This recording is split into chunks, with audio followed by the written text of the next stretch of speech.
Hey guys, what's up? It's ours, and I'm back with more Asagao Academy. We're gonna check out the room. Here we are. Ooh, look at this heater for heater. Look at the money on the bed. That is dope. That's a really bad radio. That laptop. Now that computer is pretty good. We got free photos. This room is way too clean to be right. These, ah, these, come on. Those are not going to absorb the light. You need the blackout blinds. And then we got bunk beds. You serious? I'm not banging my head. Both of them are like the same length. Okay, whatever. A faint smell of potpourri wafted through the room. The walls, like the hallway, were a soft powdery pink. Maya already defaced them with a tapestry of posters, magazines, cutouts, and photographs. Some of the photos were of cats, but most were of male models and rugged musicians. A bunk bed, two writing desks with wooden chairs, a small dresser, and a mirrored vanity, all clearly provided by the school, were the only pieces of furniture in the tiny room.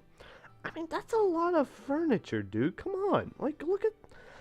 That's a lot of furniture, considering the small room. The top bunk was already covered in neatly tucked blankets and thrown-in pillows of clashing patterns and colors.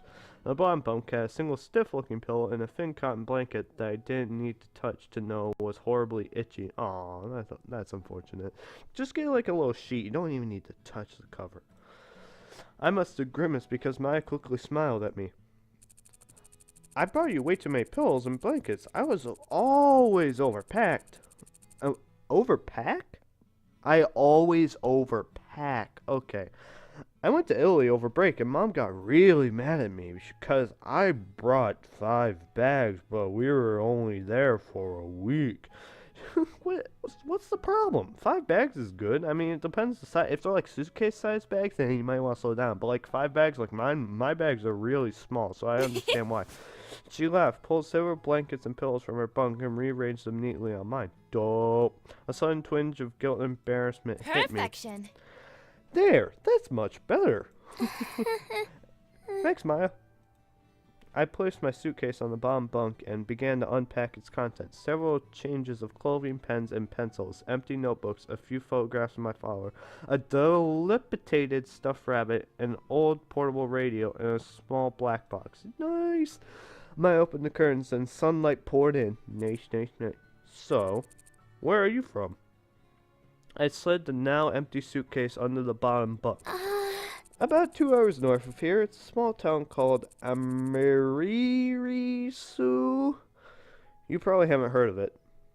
I set the stuffed rabbit, Mr. Bunny, on my bed beside a purple and teal thrown pillow. Oh, did you go to a different boarding school, or... No, I went to a public school down the street from my house. Really? Public school? What was that like? Were the students mean? Did you have a lot of friends? I always went to private schools. My parents work a lot. My dad goes overseas, so I think they stuck me here for convenience. Oh, hey, what's that? I'd removed an ornately patterned origami crane from the black box and was setting it on the unclaimed writing book. Oh, this? My mother made it for me a long time ago. I set it beside a stack of thick textbooks, which I assumed were provided for us. Wow, it's so pretty. I've never seen paper like that before. Oh yeah, the lights. Let me get them. Yo, you see the lights? Maya went to her own desk, opened the drawer, and pulled out a long, tangled string of fairy lights. I thought these would look nice here. I thought these would look nice. Oh, okay. Here, let me string them up. Then she grabbed a container of pushpins, then pulled her one desk chair out and over to one wall. I did the same with my own. Nice, nice, nice. Together, we pinned the lights from the perimeter of the room. How was that? The train ride over. Did you meet anyone? No, not really. I was in a compartment with some guy and... What? Some guy? Was he cute? Yeah, I guess. I don't know. I wasn't really paying attention. I didn't even get his name. Maya seemed disappointed for a moment, then perked back up.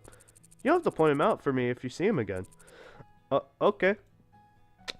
Once we finished the lights, Maya climbed down from her chair and brushed her hands together triumphantly.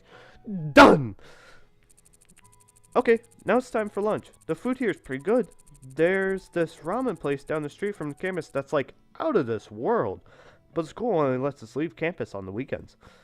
Maya walked to the window. Bam. We could go today because it's Sunday and it's pretty nice out, but I guess you might want to go to the cafe since you just got here. We could. She was suddenly interrupted by her own enthusiastic laughter. Oh my gosh, Mimi Santos totally just tripped outside and fell on her face. I saw it. Oh man, jeez. Oh, is that mean to laugh? Maybe I shouldn't have. Oh well, anyways, let's go eat. I'm totally starved. It depends if the bitch got hurt. That's all it depends upon. She let me out of the room before I even had a chance to respond. Oh, yo, you see this cafe? The cafeteria was buzzing with students excited for the new year. The only people as nervous looking as I were the tables of skittish white-eyed first years. I stepped into the line behind Maya, taking an empty plastic tray. We shuffled through, asking for helpings from the sulky cafeteria workers when we passed something that looked good. With full trays, Maya led me straight to the table in the back where a few students were already sitting. Maya sat down. I took a seat across from her. Ooh, nice, nice, nice. Hi, Maya. How was your break?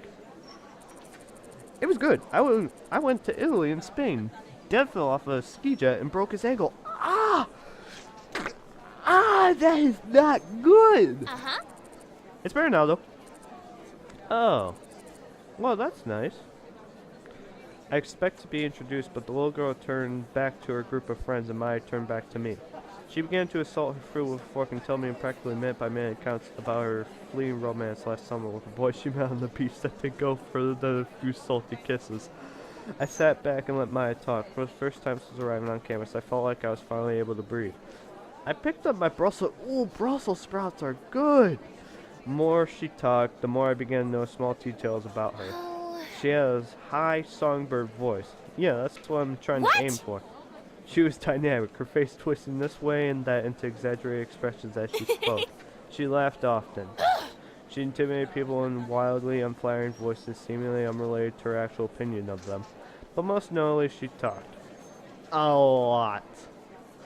I didn't find this particularly annoying as it filled the silence and she hardly ever asked questions that required my full attention. Just as Maya was rounding off a shockingly detailed account of the first time she accidentally walked in on her friend's older brother in the act of changing, a flash of familiar green caught my eye. Yo, Jihan! I glanced over. Hey, that's him! Huh? Who? I leaned across the table to whisper, just in case he could hear me through the ambient chatter of the lunchroom. The boy from the train. That's him. What? Jared? Yeah, with the weird green jacket and swoopy hair. He just picked up his tray and was walking past us when something seemed to catch his eye.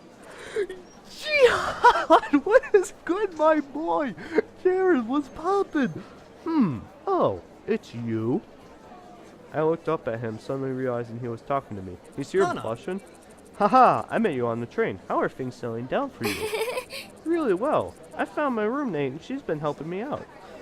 I gestured to Maya, who was thunderstruck in fact. Looking around, everyone was. People stopped eating to turn and stare at Jared and me. My shoulders bunched around my neck. Nice. Well, if you ever need any help, I'll be around. Third year, right? I nodded. All right. Yo, it's actually Jared. I love that.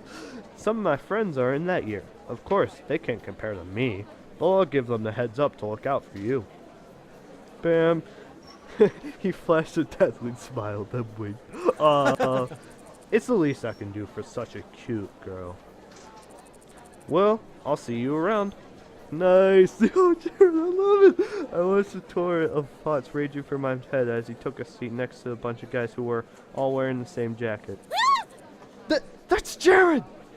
She tore her eyes away from him and looked at me. He's so cute. He's the most beautiful guy in the school. Oh, Jared. I can't believe he just looked at me.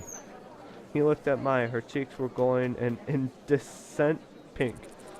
Why do they all wear those jackets? Aren't all the guys supposed to wear blue blazers as part of their uniform? No, they're allowed to. There. You know Jared? Bam. That girl turned back around and was looking at me with sudden interest. Oh, of course. When I become friends with the cool guy, of course you get interested in me. Did I know him? I only talked to him on the train for a few minutes, so not really. We weren't friends or anything.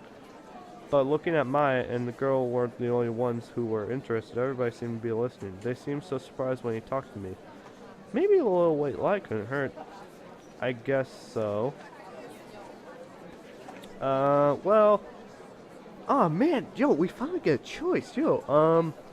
I guess so. I forgot what she asked. Hold up. Can I go back? Wait, hold up. That girl turned back around and was looking at me with sudden interest. Yeah, I mean, I guess so. I mean, it kind of, not really. I mean, see, I do know him, but I don't really know him. So, he did talk to me, and I don't want to diss Jared, but he gets it, so I'm gonna be honest. And not really. Yeah. Gonna be honest. Oh. She looked at me down, sniffed, and turned away. Maya leaned towards me. Don't mind Mimi. She's always trying to get in with you. Get in with me? Why? Well, you asked her about those guys in their jackets, right? Those are all the Normal Boots Club jackets. We're getting into the meat of it. They're what? What's Normal Boots Club? Oh, shnikey. Oh, these hot tamales. Look at them. It's a club we have at school here. It's like totally exclusive and full of only the coolest students. They get together and play video games. Or something. They probably suck each other's dick, especially Jan. He's sucking Chuck's dick all the time. The one right here is John, also known as John. His bird's name is Yak. John is also the president of the drama club here at school. Oh, yo, John! Why does he fit that role? Next up is PBG. He and John founded the Normal Boots Club together. PBG is one of the best soccer players on the team. Okay, so PBG's putting the finest work. There's Jared. Some people call him the completionist because he's obsessed with completing things. He has the biggest itty-bitty kitty collection I've ever seen. Next to him is Jihad, also known as Pro Jared. He's a model. Yo, why is Jared a model? No, actually, that fits him. And then there's Satchback, but everybody calls him Satch. He's like crazy smart. Yo, Satch is cool. Those guys over there are Paul, Nick, and Josh. They're right. Call him in the school newspaper called Continue. Nice. Paul, the one stayed up, is the student council president. Paul, what are you doing? Look, what are you doing looking down at him like you about to get something else? You need to close that mouth. And the guy on the left there is Shane. He knows more about video games than anyone. Ever. She exhaled a dreamy sigh into her mashed potatoes. So, how would someone you know join the Normal Boots Club? Oh, we're gonna get into the meat of things. And you know what I'm gonna do? I'm gonna end it off here. I'll see you next video. Bye-bye!